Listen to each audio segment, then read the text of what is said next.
सबको खुश आमदीद कहती हूँ। मैं हूँ आपकी होस्ट मुनीबा आसिफ और आप देख रहे हैं अपना पसंदीदा प्रोग्राम जागो लाहौर। जनाब, मैं बिल्कुल ठीक ठाक हूँ और उम्मीद है कि आप सब लोग भी ठीक ठाक होंगे, जहाँ कहीं होंगे खैरियत से होंगे और मुस्बत सोच और एनर्जी के साथ ज़िंदगी में आगे भी बढ़ रहे होंगे। ज़िंदगी के सफ़र में हम सबसे छोटी बड़ी गलतियाँ ज़रूर हो जाती हैं, लेकिन ये हम पर डिपेंड करता है कि हमने उन गलतियों से सबक सीखकर उन्हें दूर करना है, उन्हें वहीं छोड़कर आगे निकलना है, अपना सफ़र उन्हीं के साथ हमने जारी रखना है, या फिर उन गलतियों को ज़िंदगी का रोग बनाकर साथ लिए फिरते हैं। जब इंसान माजी में गलतियों को जहन पर सवार कर लेता है तो कामयाबी का सफ़र रुक जाता है और कामयाबी इंतज़ार करती रह जाती है। तो जनाब, कोशिश किया करें कि अपनी गलतियों से कुछ ना कुछ सीखें, उन्हें दुरुस्त करें और आगे बढ़ें, उनके साथ वहीं पर ना रह जाएं। बढ़ते अपनी पहली स्टोरी की तरफ और कुछ बात करते हैं सेहत और फिटनेस के हवाले से। तो आजकल जहां हर दूसरा शख्स अपने बढ़ते हुए वज़न को लेकर बहुत ही ज़्यादा फ़िक्रमंद हमें नज़र आता है और मुख्तलिफ अद्वियात को अपनी रोज़मर्रा ज़िंदगी का हिस्सा भी बनाए हुए, बढ़ता वज़न कई किस्म की बीमारियों का भी सबब बनने के साथ साथ इंसान की पर्सनालिटी भी तबाह कर देता है। इसलिए हर बंदे की कोशिश होती है कि जल्दी से जल्दी हमारा वज़न कम हो जाए। बढ़ते वज़न से परेशान लोगों के लिए मार्केट में मुख्तलिफ किस्म के डाइट प्लान्स भी इस वक्त मौजूद हैं और जिनके हवाले से मुख्तलिफ आरा भी मौजूद है। कुछ लोग ऐसे डाइट प्लान्स के हक में हैं तो कुछ लोग उन्हें सेहत के लिए मुज़र भी करार देते हैं। वेट लॉस के लिए कौन कौन से तरीके फ़ायदेमंद हैं और कौन से ख़तरनाक साबित हो सकते हैं हमारी बॉडी के लिए, इस पर बात करेंगे। हमारे साथ मौजूद हैं मोइना बेग, हैं न्यूट्रिशनिस्ट हैं। मोइना, मैं आपको खुश आमदीद कहती हूँ जागो लाहौर में। कैसी हैं आप? मैं ठीक हूँ, आप कैसी हैं? मैं भी बिल्कुल ठीक ठाक। मोइना, आजकल हम देख रहे हैं कि लोग डाइट के हवाले से बहुत ज़्यादा कॉन्शियस पहले भी थे, अब और ज़्यादा हो गए हुए हैं। तो क्या हम जो हमारी डेली रूटीन की जो खुराक है, क्या उसमें कुछ तब्दीलियाँ करके हम अपने डाइट प्लान को चेंज कर सकते हैं, या डाइटिंग के लिए हमें ओवरऑल ही पूरी डाइटिंग करनी पड़ती है? अच्छा, हाँ मुनीबा, ये आपने बड़ा अच्छा पिन पॉइंट किया है कि वाकई लोग कॉन्शियस होते जा रहे हैं। जो ये कोविड की हम वेव से गुजरे हैं, इसके बाद भी लोगों ने थोड़ा ये कोशिश की है कि अब हम अपने वेट को, मेटाबॉलिज्म को, इम्यूनिटी को बूस्ट करें। ये तो बड़ी अच्छी बात है, लेकिन अब हुआ इससे ये है कि जितनी तेज़ी से लोग कॉन्शियस हुए हैं और उन्होंने देखने शुरू किए हैं कि हम वेज सोचें कि किस तरह से अपनी बॉडी वेट आइडियल करें और सारा कुछ, तो बहुत सारी मिस इन्फॉर्मेशन भी उन्हें मिल रही है। बिल्कुल, एग्जैक्टली। तो वो ऐसा होता है समटाइम्स कि वो अपनी अच्छे गोल के साथ भी अगर कुछ ऐसा देख लें या कुछ जल्दी गोल को अचीव करने के लिए, तो वो मज़ीद हेल्थ के बुरे कॉन्सिक्वेंसेस ले आते हैं। तो सबसे पहले तो आप सवाल में उसका ये आंसर दूंगी कि हाँ, ये सबसे अच्छा है कि डेली रूटीन में ही ऐसी चेंजेस कर लें कि आपके वज़न को इतना ज़्यादा उसमें चेंज ही ना आए कि आपको सारी ऑल्ट्रेशंस करनी पड़े। मतलब prevention is better than cure, ये तो हमेशा से बात है कि आप प्रिवेंट करें कि आपका वेट इतना ज़्यादा ही ना हो, आपका बॉडी फैट इतना ज़्यादा ही ना हो कि आपको ज़्यादा चेंजेस करने की ज़रूरत पड़े। तो मिनिमम जो भी चेंजेस आप कर सकते हैं अपनी डेली डाइट में इनकॉर्पोरेट करना शुरू करें। मतलब डेली डाइट में कर लें थोड़ा बहुत जो आप लोगों ने चेंजिंग करनी है। ज़रूरी नहीं है कि आप बिल्कुल ही क्रैश डाइट करना शुरू हो जाए। दूसरा, मुझे बताइए, आजकल कीटो डाइट बहुत ज़्यादा की जा रही है डाइटिंग के हवाले से, तो कीटो डाइट एक्चुअली है क्या और इसके क्या क्या खसूसियात हैं, ये हमारी बॉडी पे क्या असर डालती है? ठीक है, एक तो मुनीबा कीटो बहुत की जा रही है और आप देखेंगे कि बहुत सारी ऐसी डाइट्स हैं जो तेज़ी से वेट लॉस कराने के लिए इन हो रही है बहुत ज़्यादा। कीटो हो गई, लो कार्ब हो गई, इवन बहुत वन फूड ग्रुप पे फोकस की भी काफ़ी सारी क्रैश डाइट्स हैं। जिस तरह हमने समर में देखा है कि वाटरमेलन डाइट आ गई, आपने सिर्फ एक फूड ग्रुप कंज्यूम करना है। इसी तरह जो कीटो की बेस है ना, वो ये है कि आप जो अपने 3 मेन मैक्रोज हैं, कार्बोहाइड्रेट, फैट, प्रोटीन, उनमें से मेन फैट को रख लेते हैं और कार्बोहाइड्रेट को बहुत ज़्यादा रिड्यूस कर देते हैं। ठीक है। अब जो फैट को हम, ये बिल्कुल उससे ऑपोजिट है जो हमारी रिक्वायरमेंट है। हम यूजुअली कार्बोहाइड्रेट ज़्यादा लेते हैं एनर्जी के लिए, फिर प्रोटीन ले रहे हैं, फिर फैट ले रहे हैं। तो कीटो में हम फैट की परसेंटेज को बहुत ज़्यादा बढ़ा देते हैं। अच्छा। अब वो होता है, ये एक्चुअल में जो कीटो थी वो आई इसलिए थी, जो एपिलेप्टिक बच्चे हैं, मिर्गी का शिकार जो बच्चे हैं, उनके लिए आई थी कि उनके सीजर्स में कमी आए। लेकिन यूँ देखा गया कि उससे वेट लॉस हो रहा है, तो वो बहुत ज़्यादा वेट लॉस के लिए यूज़ होना शुरू हो गए। अब मसला ये है कि वो जब आप लॉन्ग टर्म करते हैं, एक तो कुछ लोगों को तो बहुत जल्दी इफेक्ट्स आने लग जाते हैं, स्किन रैश हो रहा है, हेडेक्स रह रही हैं, प्रीमेच्योर एजिंग आ रही है, स्किन चेंजेस आ रही हैं, क्योंकि आपने अपने फूड ग्रुप्स की वो ही सारी ख़राब कर दी है जो आपको चाहिए बिल्कुल नॉर्मली। तो इसी तरह जो भी क्रैश डाइट होगी ना, आप देखेंगे कि वो मैं अगेन हमने काफ़ी दफ़ा इस टॉपिक पे बात की, और आई रियली रियली वांट कि हम इतनी दफ़ा करें कि व्यूअर्स को याद हो जाए हाँ, कि कि इसके क्या क्या नुकसान हैं, और नुकसान अगर थोड़े बहुत फायदे भी हैं तो वो भी तो पता चल जाए। वो फायदे ये हैं कि वो आपका वेट लॉस तो कराती हैं ऐसी डाइट्स, लेकिन वो शॉर्ट टर्म है। अच्छा, हाँ, वो उसका रिलैप्स है। लेकिन ये फायदा तो ना हुआ ना मोइना, फायदा फिर ना अगर हुआ। हम इसको छोड़ेंगे हाँ, तो वो दोबारा से हमारा वेट गेन होना शुरू हो जाएगा, तो वापस ये भी नुकसान ही है हमारा। हाँ, दूसरा, जब भी क्रैश डाइट की ये निशानी है कि वो किसी एक फूड ग्रुप पे फोकस्ड होती है। जब भी आपका कोई ऐसा प्रोग्राम हो कि वो एक फूड ग्रुप पे ज्यादा फोकस करे, जैसे आपने तीनों मील्स में वाटरमेलन लेना है, एग्जैक्टली मैं इसी पे आ रही थी कि वाटरमेलन तो खत्म हो गया है, लेकिन हमने पिछले दिनों देखा है कि हमारी जितनी भी सेलिब्रिटीज थी, बहुत सी सेलिब्रिटीज हमने सोशल मीडिया पे देखा, उन्होंने बताया कि हमने वाटरमेलन डाइट की है। तो वाटरमेलन डाइट जो है कितनी अच्छी साबित हुई है हमारी सेहत के लिए अगर हम करें, या उसके क्या नुकसानात, प्रोज एंड कॉन्स हैं? हाँ, अच्छा मुनीबा, सबसे पहले तो ये कि वाटरमेलन बहुत ही अच्छा फ्रूट है, ठीक है, मतलब अपनी डाइट में इनकॉर्पोरेट करने के। अगर आप देखें तो वो 80% वाटर है, फिर फाइबर उसका बहुत अच्छा है, फिर उसमें एंटीऑक्सीडेंट है लाइकोपीन के नाम से, तो वो बहुत सारी हार्ट डिजीज से और इसके लिए फंक्शनल फूड है। अब मसला ये है कि ये तो बिल्कुल इनसफिशिएंट कैलोरीज हैं। तो वाटरमेलन डाइट जो है ना, वो मैंने देखा है कि 3-4 तरह से कराते हैं। ठीक है, है, मतलब कुछ लोग ऐसे करते हैं कि 3 to 5 डेज के लिए आप सिर्फ वाटरमेलन जूस या रॉ फॉर्म में लें। ओके, फिर उसको जब 5-6 डे पे एक्सटेंड करते हैं तो वो ऐसा करते हैं कि 2 मील्स लेने, और बाकी दरमियान में जब भी भूख लगे आपने वाटरमेलन लेना है। अच्छा, फिर थर्ड इसकी टाइप भी है कि आपने हर मील में थोड़ा सा एक फूड जैसे चीज़ हो गया या बेक्ड चिकन हो, और साथ वाटरमेलन लेना है। तो इसकी मल्टीपल स्टेजेस हैं, लेकिन सबसे जो डेंजरस है जिसमें आप ऐसा करते हैं कि 3 to 5 डेज के लिए बिल्कुल एक फूड ग्रुप पे शिफ्ट हो जाते हैं, वो एकदम आपका वेट लूज कराती है, और वो यूजुअली फ्लूइड लॉस होता है, वो फैट लॉस बहुत कम होता है, या मसल लॉस इवेंचुअली हो रहा होता है। ओके, तो ये इसलिए कि बहुत इनसफिशिएंट कैलोरीज हैं, तो आप देखें कि वो एकदम से आपको रिडक्शन तो करेगी, लेकिन आप देखें वो सिर्फ फ्लूइड है और फाइबर है, बहुत कम, उसमें कहाँ प्रोटीन क्या फैट क्या, मतलब कुछ हमें भी एक ऐसा नहीं न्यूट्रिएंट मिल रहा होता है, उसमें से बाकी सारे वो नहीं मिल रहे होते। हाँ। तो फिर वो इस तरह से कॉन्सिक्वेंसेज आते हैं कि जब आप छोड़ते हैं, एक तो आपकी इतनी सारे फूड ग्रुप्स छोड़ने की वजह से आपको क्रेविंग हो रही होती है कि आपने सारा कुछ खाना है,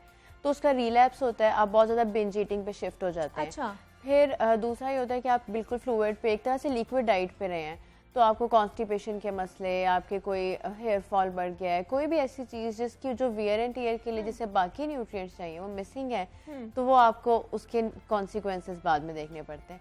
और जो रिलैप्स ऑफ वेट है, उससे जो आपकी बॉडी कॉम्पोजिशन खराब होती है, बड़ी टेंशन की बात होती है, क्योंकि जा मसल रहा है समटाइम्स, और वापस रीगेन करें फैट आ रहा है, उसको फिर वो बहुत स्टबर्न फैट होता है, उससे जान छुड़ाना मुश्किल हो जाता है। तो हम जैसे कीटो की बात कर रहे थे, और एक स्पेसिफिक, मतलब कीटो में भी एक स्पेसिफिक उस पे आ जाते हैं, हाँ, कुछ अंडा डाइट भी, एग डाइट भी शुरू कर देते हैं कि सिर्फ एग्जैक्टली सिर्फ यही खाना है। तो क्या ये डाइट सिर्फ एक कोई स्पेसिफिक एज ग्रुप्स के लिए है, या जिनको बीमारी नहीं है सिर्फ वही कर सकते हैं? हाँ। अच्छा, ये है कि अगर जैसे देखें कि अगर किसी को, जैसे आपने बात की सेलिब्रिटीज की है, क्या माइट भी बिल्कुल शॉर्ट टर्म उन्हें फटाफट रिजल्ट, एग्जैक्टली, हाँ, लेकिन फिर ये है कि अगर आपने यूं भी करना है तो आप अपनी स्क्रीनिंग करा लें कि कोई ऐसा इशू तो नहीं है आपको कि वो बाद में एडवर्स इफेक्ट्स लाए, कोई लिपिड प्रोफाइल डिस्टर्ब नहीं, कोई भी ऐसी चीज़, या पहले से आप किसी चीज़ में डेफिशिएंट तो नहीं है, तो उसके लिए भी। लेकिन अगेन मेरा यही है कि आपने शॉर्ट टर्म गोल भी अचीव करना है, तो आप इस तरह से ना करें कि बिल्कुल क्या आपकी वो फ्रेशनेस, और जाहिर है अब शॉर्ट टर्म गोल का मकसद तो यही होता है ना, आपका फोकस कि आप एकदम से अच्छे लीन हो जाए, स्मार्ट हो जाए, हाँ, फौरन से जीरो हमारा वो फिगर हो जाए।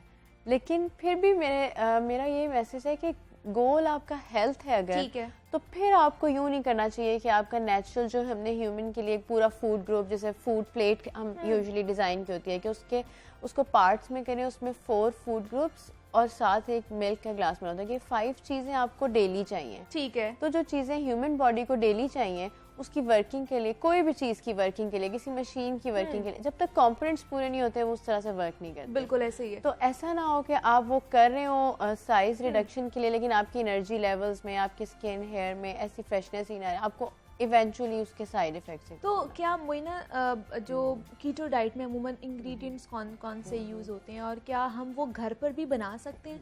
अच्छा हाँ, ये है कि क्योंकि कीटो बहुत इन हो गई है, तो उसके लिए गाइडेंस एक तो बहुत अच्छी है। बहुत सारी जगहों पे अब आपको अलग से कीटो आइसक्रीम्स, कीटो ऑयल, अब कीटो में हमने फोकस फैट पे करना है, तो हम बहुत सारे कार्बोहाइड्रेट्स को स्किप कर रहे होते हैं। हम अपना फ्लावर भी ऐसे, यानी आटे को भी ऐसे चेंज करते हैं कि वो आलमंड फ्लावर है, मिल्क भी चेंज करके उसको आलमंड मिल्क, राइस मिल्क पे लेके आ रहे होते हैं। हर चीज़ हमने फैट बेस्ड बनानी होती है, बटर यूज़ करना होता है। इवन बहुत सारे प्लान्स में लोग ऐसे होते हैं अपनी कॉफ़ी में भी बटर ऐड कर रहे होते हैं। बुलेट प्रूफ कॉफ़ी का एक दफ़ा दरमियान में ट्रेंड आया था।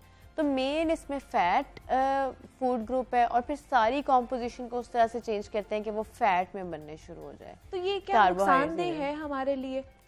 हाँ, सिर्फ फैट पे ही वो फोकस किया जा रहा है और उसी को बढ़ाया जा रहा है। एक तो ये कि हम कार्बोहाइड्रेट स्किप कर रहे हैं, हमारी ब्रेन एनर्जी है, हमारा instant source of energy carbohydrate से मिल रहा है। अब ना आप देखेंगे कि बहुत सारी डाइट्स की वजह से ना कार्बोहाइड्रेट्स को हमने बड़ा एनिमी बनाया हुआ है कि नो कार्ब डाइट पे हैं, लो कार्ब डाइट पे हैं, रोटी छोड़ दी है, हम कुछ भी नहीं खा रहे, सिर्फ चिकन खा रहे हैं।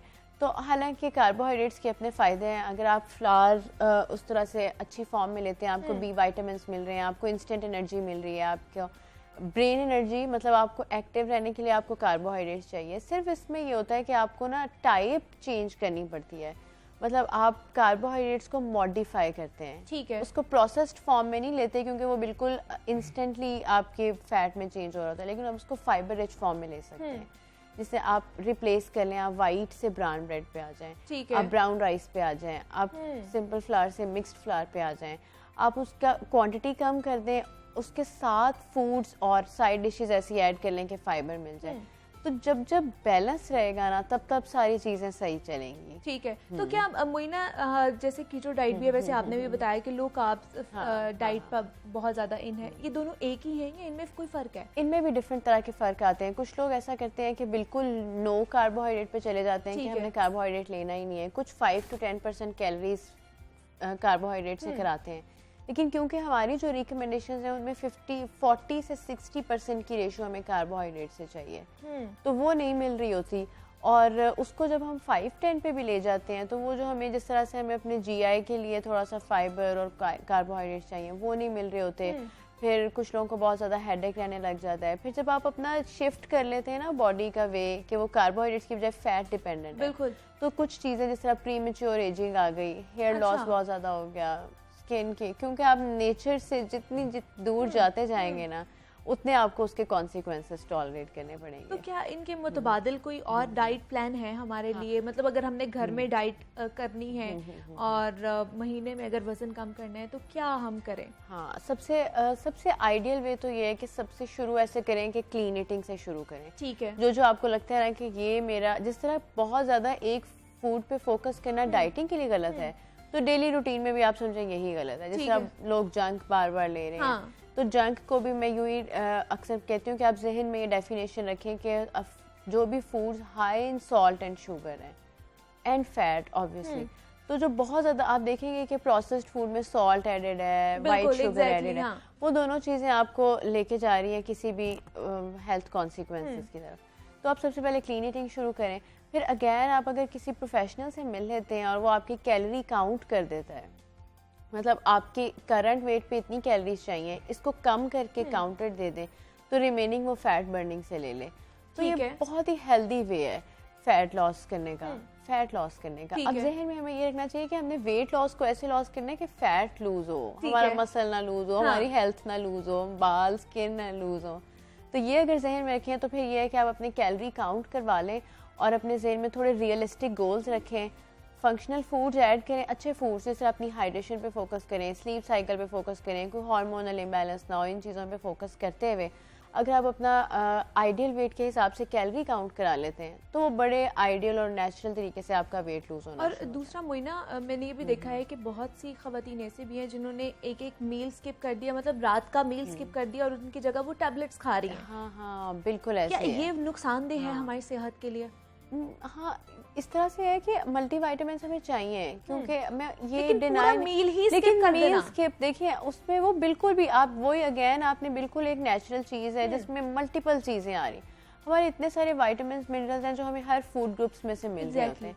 फिर ये होता है कि फिर आप इतने पक्के, अब आप एक कैल्शियम, जिस तरह लोग लेते हैं CSC डेली ले ली, सर्बेक्सी, कुछ इस तरह की चीज़ें जो लोगों के ना माइंड में वो लेना शुरू कर देते हैं, लेकिन फिर अगेन वही बात है कि एक तो वो भी अपने डॉक्टर से कंसल्ट करके लें। ठीक है। कैल्शियम सप्लीमेंट को इस तरह से ना लेना शुरू कर दें कि कल को वो स्टोन फॉर्मेशन में या किसी और चीज़ में पार्ट लेना शुरू कर दें।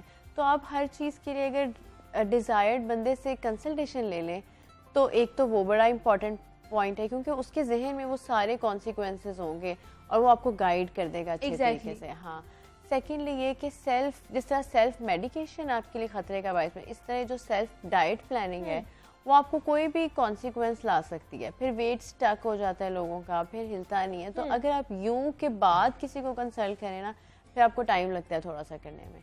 तो बड़ा अच्छा है कि आप अपनी किसी से प्रॉपर असेसमेंट कराएं, अपना कैलोरी काउंट कराएं, उसके मुताबिक चलना शुरू कर दें। इस तरह से बड़े फ़ायदे हो सकते हैं।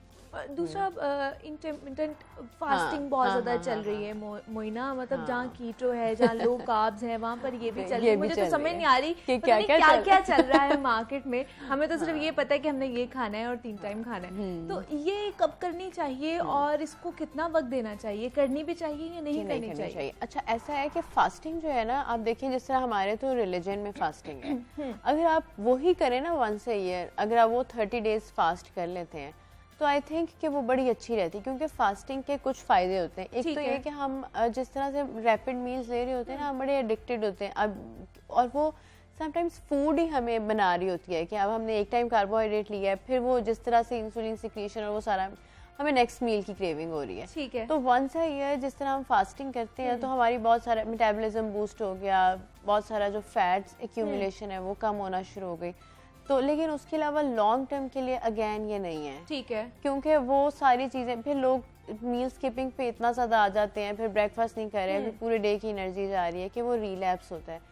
तो अगेन मैं ये कहूँगी कि फास्टिंग के फ़ायदे हैं, जिस तरह हर चीज़ के हैं, लेकिन बाकियों से थोड़े से ज़्यादा हैं। लेकिन क्या आपने वंस अ ईयर एक फास्टिंग कर ली तो आपकी बहुत सारी चीज़ें उस तरह से बॉडी रीसेट हो गई, लेकिन फिर भी अगर इसका भी ज़्यादती इसके साथ करेंगे तो एग्जैक्टली हमारी सेहत पर ही उसका नुकसान होगा और किसी का नुकसान नहीं होगा। मोइना बेग हमारे साथ मौजूद थी, न्यूट्रिशनिस्ट है। मोइना, बहुत शुक्रिया आपका कि आपने हमें वक्त दिया और आप यहाँ पर आए हैं। और डाइटिंग के हवाले से हम बात कर रहे थे, मुख्तलिफ किस्म की डाइटिंग प्लान जो है इस वक्त मार्केट में है, तो उस हवाले से आपको भी बहुत ज़्यादा चीज़ें पता चल गई हैं कि आपने डाइटिंग करनी है, लेकिन किस तरह करनी है और क्या क्या खाना है। मज़ीद भी आपसे बात करेंगे, लेकिन यहाँ वक्त पर एक छोटी सी ब्रेक का मिलते हैं। इस ब्रेक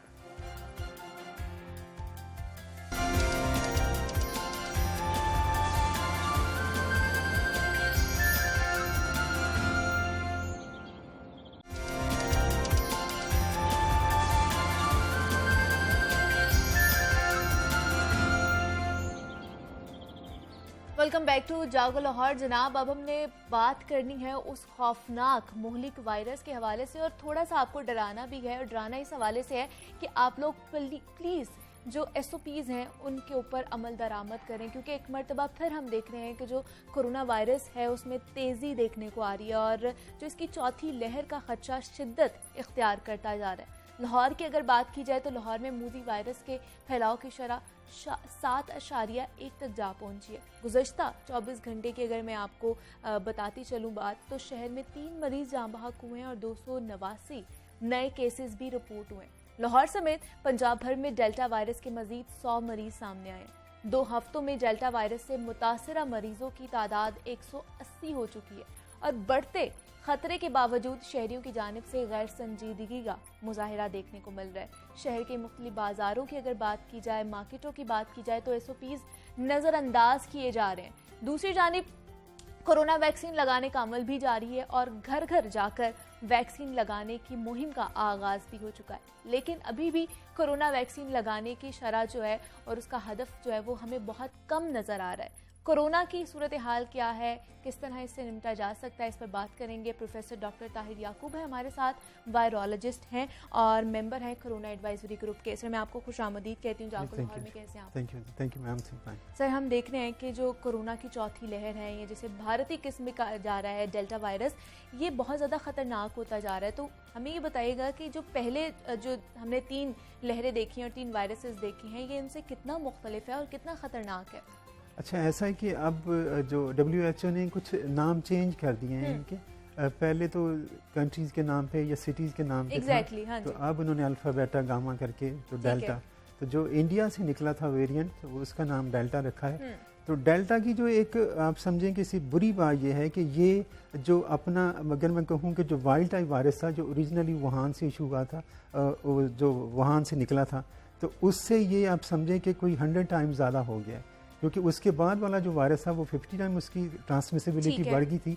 अब इसकी उससे भी 50 टाइम जो है ट्रांसमिसिबिलिटी ज़्यादा बढ़ गई है। तो अब चांस नहीं है कि अगर किसी एक फैमिली में आता है तो वो चांस है कि पूरी की पूरी फैमिली जो है बीमार होगी, क्योंकि ट्रांसमिसिबिलिटी जो है बहुत ज़्यादा हो गई है इसमें। मतलब ये पहले जो 3 वायरसेस थे उनसे बहुत ज़्यादा खतरनाक है। एग्जैक्टली, ये स्प्रेड रेट इसका बहुत ज़्यादा उनसे ज़्यादा बहुत ज़्यादा। तो क्या हमारे जो इस वक्त वैक्सीनेशन लग रही है और जो डोजेस लग रही हैं, क्या वो डेल्टा वायरस का मुकाबला करने के लिए मौसर हैं? क्योंकि अमरीकी अगर उसके बारे में बात की जाए तो उनकी तहकीक के मुताबिक अब तीसरी डोज भी लगने वाली है, तो क्या हम भी इस साइड पर जा रहे हैं?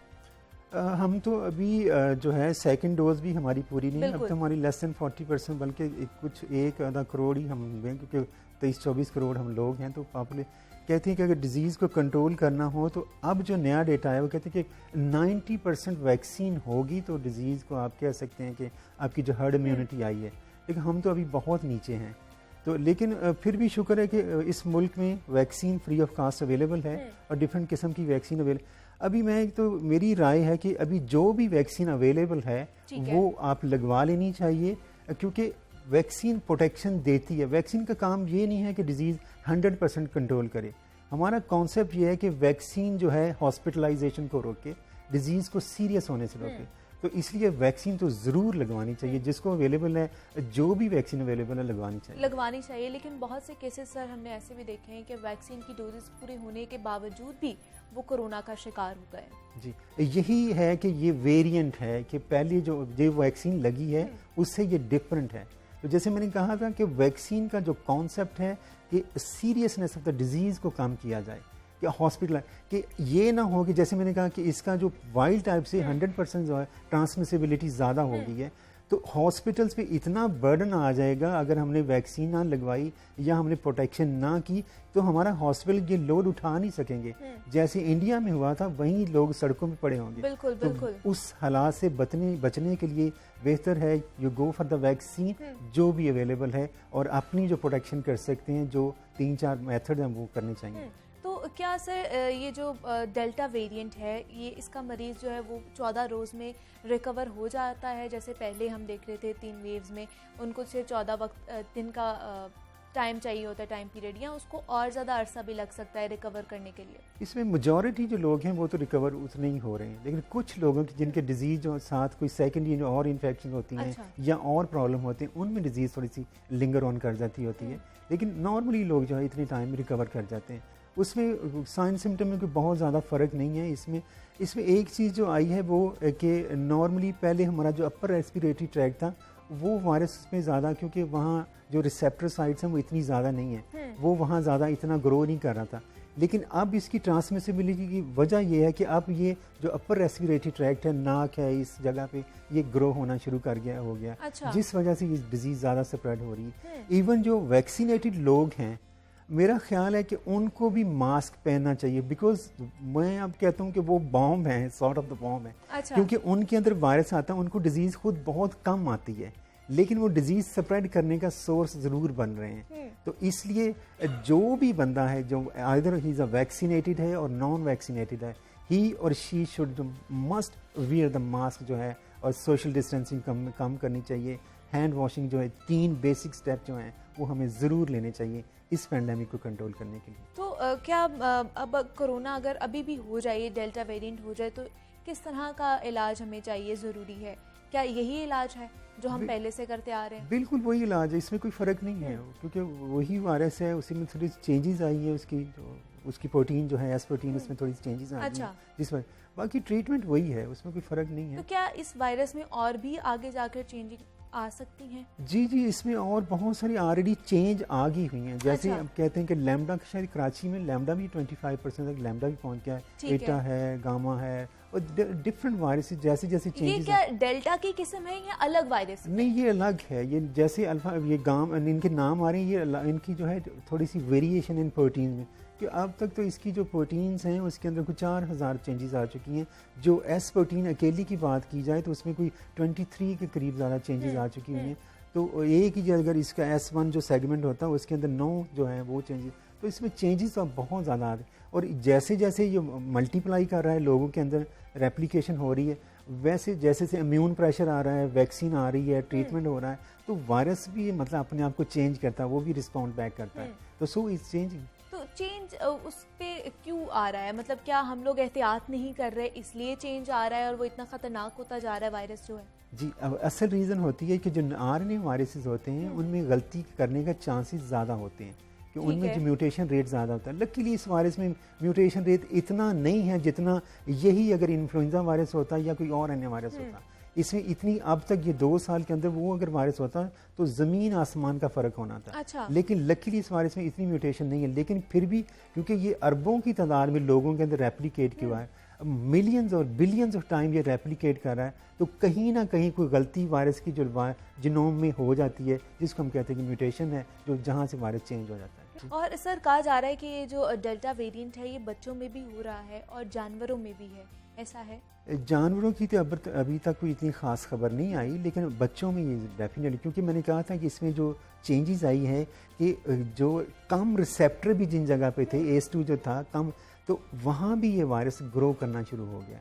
तो अच्छा। बच्चों में नॉर्मली रिसेप्टर्स कम होते थे, लेकिन अब ये 5 साल से भी नीचे वाले बच्चे जो हैं उनके अंदर भी आना शुरू हो गया है, क्योंकि ये अपर रेस्पिरेटरी ट्रैक्ट में जहाँ कम थे वहाँ ये वायरस जाके ला के ग्रो करना शुरू हुआ, अटैचमेंट शुरू हो गई है। तो इसलिए ये इसमें कोई शक नहीं है कि इसकी जो एज थी पहले वो अब कम हो गई है। वो कम हो गई है। तो क्या हमें अब बच्चों की भी वैक्सीनेशन की तरफ जाना चाहिए? क्योंकि बाहर के ममालिक में तो हमने देखा है बच्चों की भी वैक्सीनेशन होना शुरू हो गई है। अब 12 साल से शायद ज़्यादा बड़ों बच्चों की वैक्सीन 12 से शुरू हुई है। तो मेरा ख्याल है कि हमें अगर वैक्सीन अवेलेबल हुई तो कोई हर्ज नहीं होगा वैक्सीन बच्चों में लगाने में, क्योंकि इसमें कोई ऐसा कोई साइड इफ़ेक्ट नहीं है या ऐसी चीज़ वैक्सीन में होती नहीं है।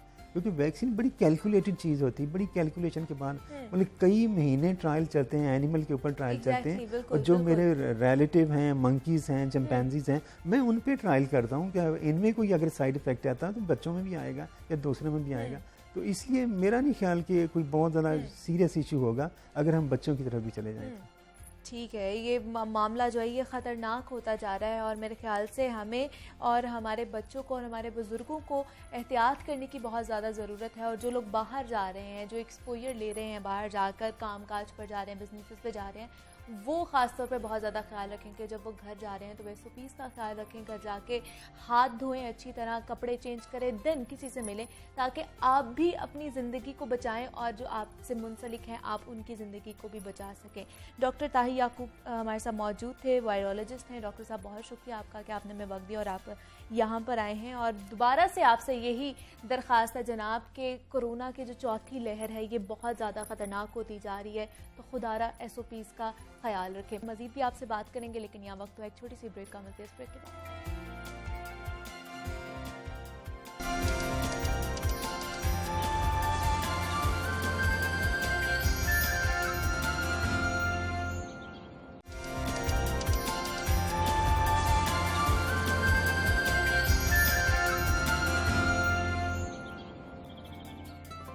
वेलकम बैक टू जागल लाहौर। नाजरीन, आजकल हम में से हर किसी की कोशिश ये ज़रूर होती है कि अपने हर जो प्रीशियस मोमेंट्स हैं उनको हम कैमरे की आंख से महफूज कर लें। और फोटोग्राफी सिर्फ पेशा ही नहीं रहा बल्कि ये एक आर्ट बन चुका है। और ये आर्ट फ़न मुसव्वरी से शुरू हुआ और वक्त के साथ साथ कैमरे की शक्ल इख्तियार करता गया। ये नया आर्ट तो नहीं है, क्योंकि जिस दौर में कैमरा मौजूद नहीं भी था उस वक्त के लोग भी हाथ से तस्वीर बनाया करते थे, पोर्ट्रेट्स बनाया करते थे, लैंडस्केप बनाते थे। जब कैमरा इजाद हुआ तो तस्वीर खींचना कदरे आसान हो गया। रोज बरोज तरक्की करती टेक्नोलॉजी ने तस्वीर खींचने के फन को भी नई जहतों से रोशनास करवा दिया। मगर इसमें कुछ कमाल फोटोग्राफर्स का भी होता है। बास फोटोग्राफर्स तस्वीर खींचने के लिए ऐसे एंगल्स इस्तेमाल करते हैं जिसके बायस वो तस्वीर आर्ट का कोई शाहकार मालूम होने लगती है। और फोटोग्राफी की कई शाखें भी इस वक्त बन चुकी हैं, जिनमें वीडियो और वेडिंग फोटोग्राफी सबसे ज़्यादा मकबूल हो गया है। वीडियोग्राफी में महारत हासिल करने के लिए किन बातों का ख्याल रखना चाहिए, इस पर बात करेंगे। हमारे साथ मौजूद है पाकिस्तान के नामवर फोटोग्राफर इरफान एहसन और अमरीन इब्राहिम। इरफान साहब, मैं आपको खुश आमदीद कहती हूँ जागो लाहौर में, कैसे हैं आप? जी अल्हम्दुलिल्लाह सब ठीक ठाक। अमरीन, आपको भी खुश आमदीद कहती हूँ जागो लाहौर में, कैसी हैं आप? अल्लाह का शुक्र, ठीक ठाक। इरफान, सबसे पहले तो आपसे बात करना चाहूँगी, फोटोग्राफी मतलब अब एक बहुत ज़्यादा इम्पॉर्टेंट एलिमेंट बन गया हुआ है हमारे किसी भी इवेंट का। ये पर्सनल भी कोई चीज़ होना तो हमने एक सेल्फी या फोटो ज़रूर लेनी होती है। जी बिल्कुल।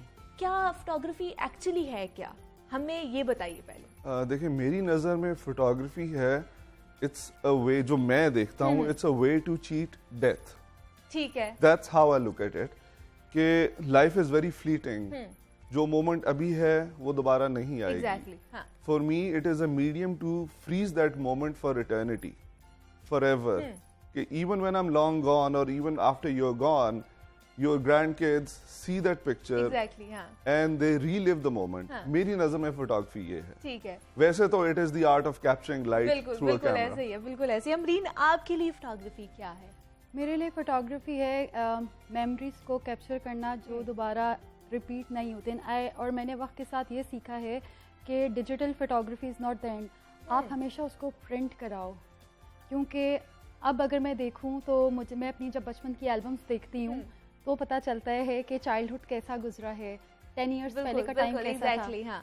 ये जो डिजिटल फोटोग्राफी आ गई है सोशल मीडियाज़ पर, डिफरेंट एप्स पर, ये तो आपकी डेली बेसिस पर कल एक नया दिन आता है और वो आपकी टाइमलाइन से चीज़ें निकल जाती हैं। सो आई वांट कि आपके जो लाइफ के बड़े फंक्शंस होते हैं, अच्छी मेमोरीज होती हैं, ऑलवेज आप उनकी एल्बम बनवाओ या उनको प्रिंट कराओ या उनको एटलीस्ट आप फ्रेम करा के अपने घर पे डिस्प्ले करो। अब इरफान, आप फोटोग्राफी का एक बड़ा नाम है, आपके काम हमने देखे हैं और बहुत ही खूबसूरत काम आपने किया है। मुझे थोड़ा सा बैकग्राउंड में चले जाते हैं, मुझे बताइए कहाँ से स्टार्ट किया आपने, कैसे स्टार्ट किया, शौक था इस चीज़ का? जी, मैं वैसे तो सिविल इंजीनियर हूँ, अमेरिका से मैंने मास्टर्स किया हुआ सिविल इंजीनियरिंग में। ठीक है। तो जब मैं HSN में था तो वहाँ पे हमारा एक फोटोग्राफी क्लब था। अच्छा। तो but I was not a part of it, तब मैं बस कैमरा नहीं था, कोई ऐसा शौक नहीं था, but I used to admire मेरे जो दोस्त फोटोग्राफर्स थे। तो once he went to Skardu, वहाँ पे उसने कुछ पिक्चर्स उतारी and that picture is still stuck in my memory. फिर एक दफ़ा हमारा HSN का ट्रैक गया सवात, वहाँ पे there was one particular moment, very candid moment of one of our teachers which is still fresh in my memory. तो वो एक जो चीज़ थी मेरे जहन में, वो खलिश सी आई वुड से रह गई। ठीक है। फिर when I went to abroad, I went to Texas, वहाँ पे I was doing a job as a civil engineer. I got married.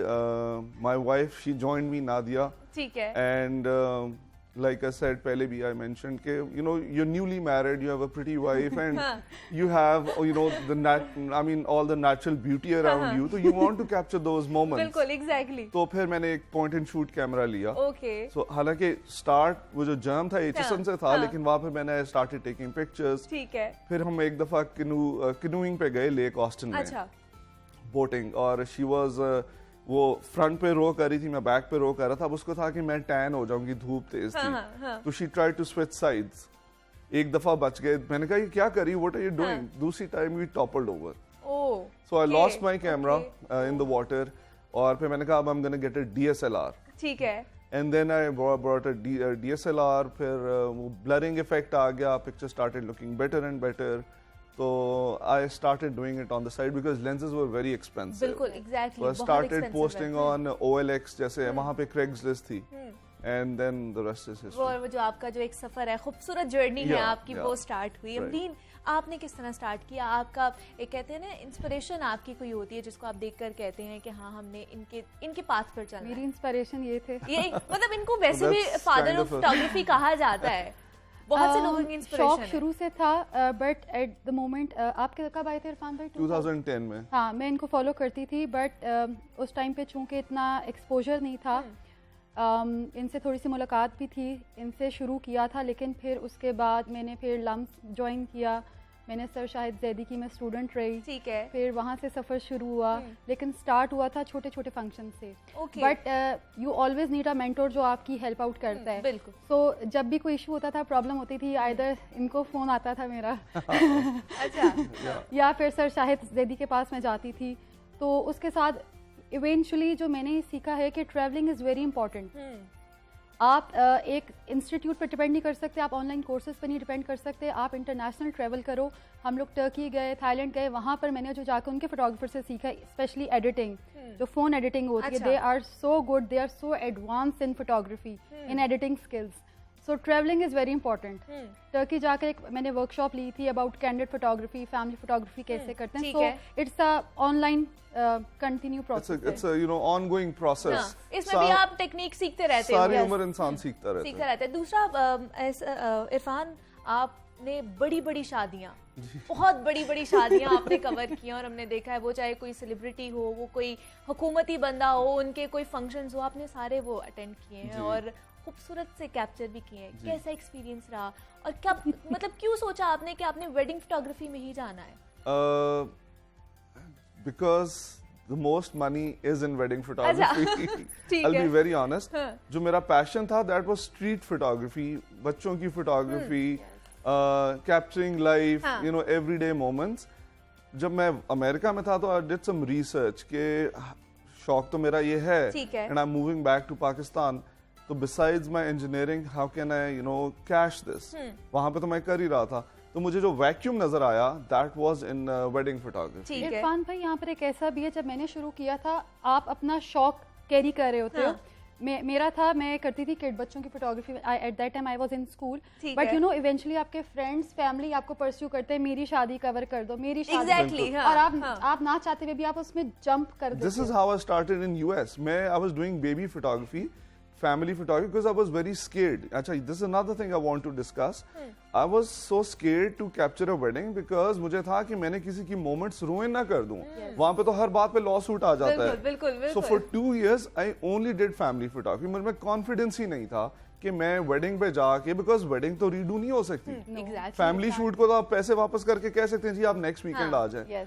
तो बट यहाँ पे उल्टा है, यहाँ पे आप कैमरा बाद में लेते हैं, वेडिंग फोटोग्राफर पहले बन जाते हैं क्योंकि देयर इज नो लायबिलिटी। तो मेरे बॉस थे, he was getting married twice, like second time.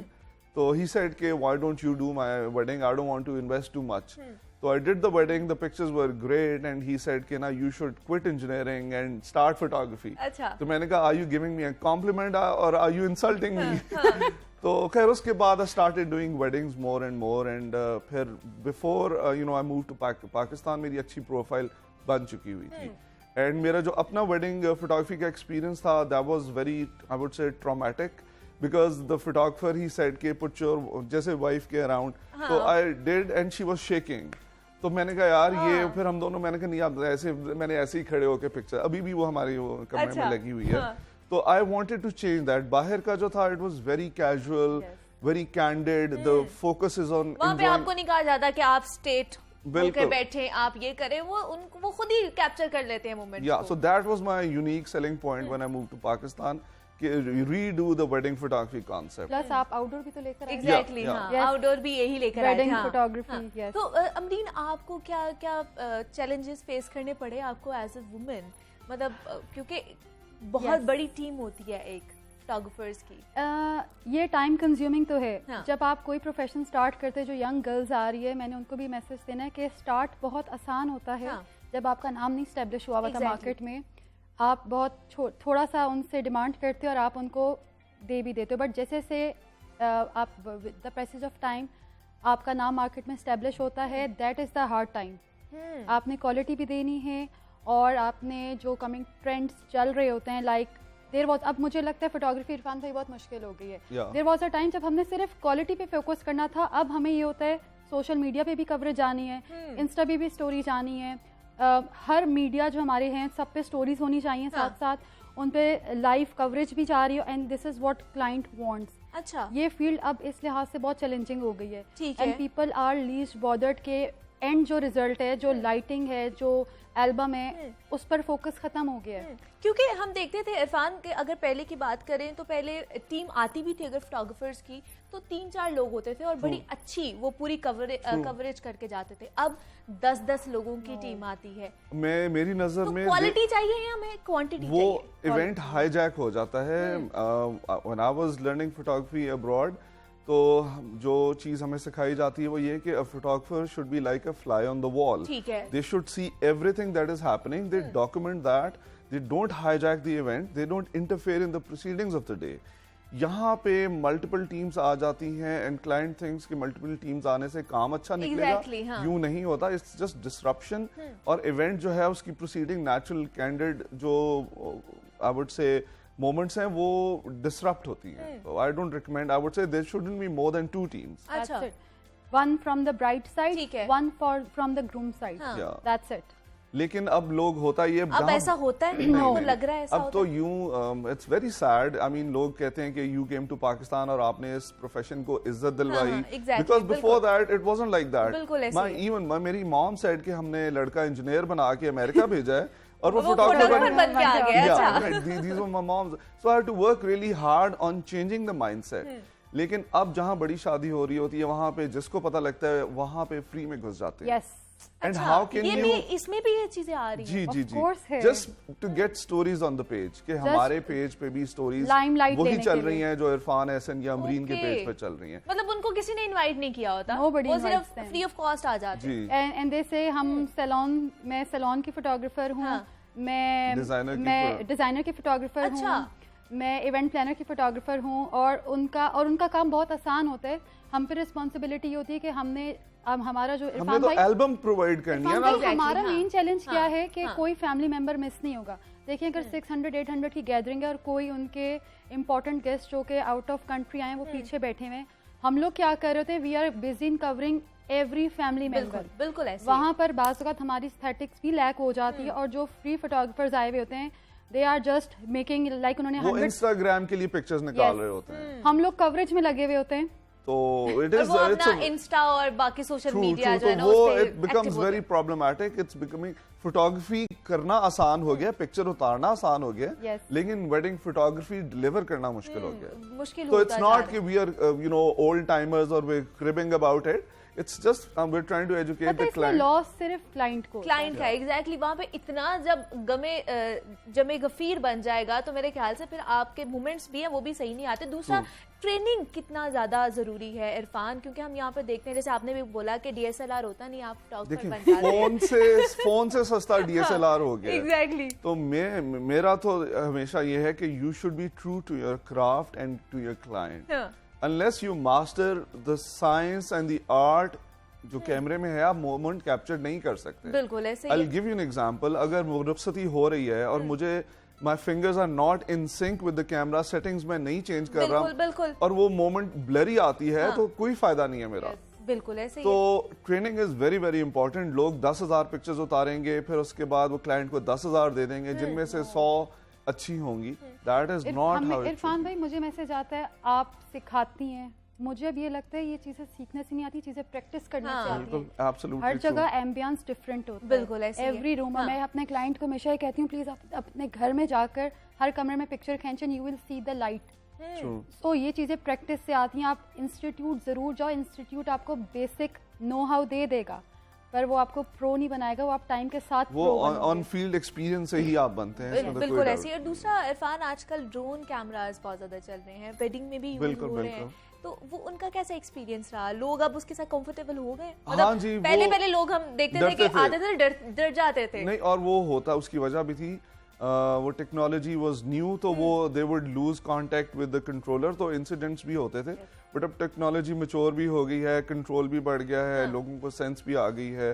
तो पहले लाइटिंग और मार्की में लगाने से कई दफा वो कंट्रोल जीपीएस छोड़ जाता था. ठीक है. But now it's essential. I think अब हर वेडिंग का इट्स अ पार्ट हो गया हुआ है क्योंकि वो हमें एक बड़े लेवल पे Yeah, चाहिए होती है बिल्कुल. वीडियोस भी. और ग्रैंड Yes, बिल्कुल व्यू ऐसे दे ही है. देता है. तो अमरीन आपने सोच लिया है कि आपने बस इधर ही रहना है? कोई तनकीद का निशाना बनाया गया हो? उन्होंने कहा हो कि लड़की है, मतलब मैंने बहुत सी ऐसी वेडिंग्स भी देखी, उन्होंने कहा जी लड़के वहाँ पे अलाउ नहीं हो सकते, हमें फीमेल फोटोग्राफर ही चाहिए. ये नहीं, ये मुझे अभी भी सुनने को मिलता है. आप आएंगी. I always said it's a team work. It's not a one man show. Exactly. It's a team work. और शुरू में होता था, अब नहीं होता. नाउ लोगों ने एक्सेप्ट कर लिया है. हमारी लाहौर की मार्केट में ट्रेंड ये है कि जब कोई न्यू कमर आता है उसके लिए अपना स्पेस बनाने के लिए टाइम लगता है. लोग उसे एक्सेप्ट नहीं करते. But now when somebody knows के मेरी टीम आ रही है, मैं खुद आ रही हूँ, तो दे गिव अस रिस्पेक्ट.